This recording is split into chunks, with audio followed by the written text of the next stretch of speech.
Today at ShopDAP.com, we're going to be talking about how to retract an electronic rear parking brake using an OBDeleven scan tool.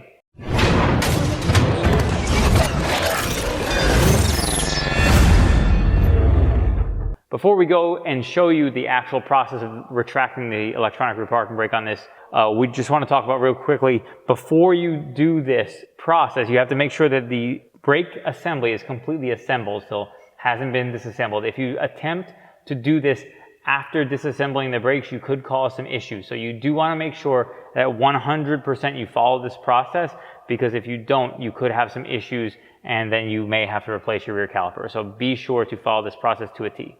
Now, before you go ahead and start your service position for your rear brake pads, what you're going to want to do is have your key in the ignition and then hold your foot on the brake, and then you can engage your rear parking brake, disengage it, and then we can move to actually retract the pistons on the vehicle.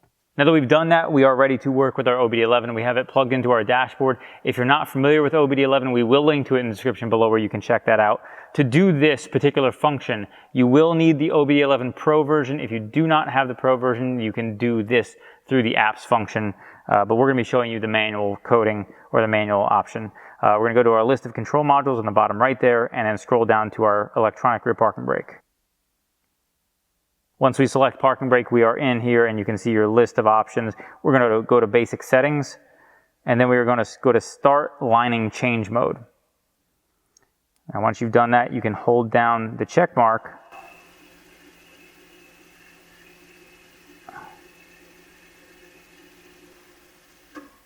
and you hear that retract all the way, and we're ready to do our rear brake install. Now that we've completed our rear brake pad install, you've gotten everything taken care of, put back together, the vehicle is already done, we actually have to go in and end the process to push the pistons back out. So we're going to go ahead and go to end lining change mode and hold that check mark again.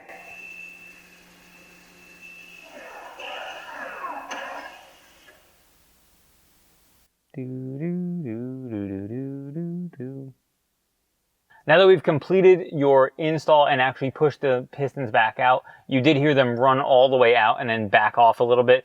You will want to make sure you just turn your key on once your brakes are done. You should have already pumped the brakes to make sure you had the piston of the caliper, not the electronic rear parking brake piston, or the out. And then what we're going to do is cycle the key, just pull up once on the parking brake, push down, and then you can just scan for faults, do a test drive, make sure that you have no faults relating to your electronic rear parking brake. Thank you so much for watching our video on electronic rear parking brakes.